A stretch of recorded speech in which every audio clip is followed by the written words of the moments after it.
I think nursing will always be nursing. People want to look after people who are in need, and I think one of the things I tell the students at St Andrews was, just remember, the people coming to hospital, it isn't as familiar to them as it is to us.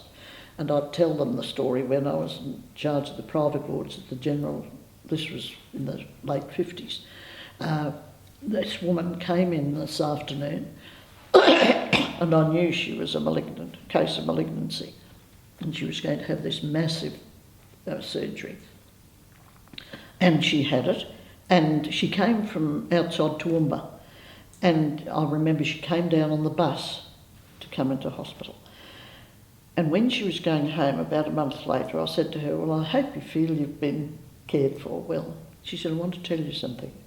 She said, do you remember the afternoon I came in? I said, yes, I do very well. She said, I had made up my mind as I walked along that corridor to the entrance of the ward that if anyone as much as scowled at me, I would go home on the next bus, knowing I was going home to certain death. Now, how frightened do you have to be of a situation? And she said, everybody smiled at me and I thought I could live with it. And she recovered, and fortunately, I don't know how long she lived, of course we didn't hear afterwards.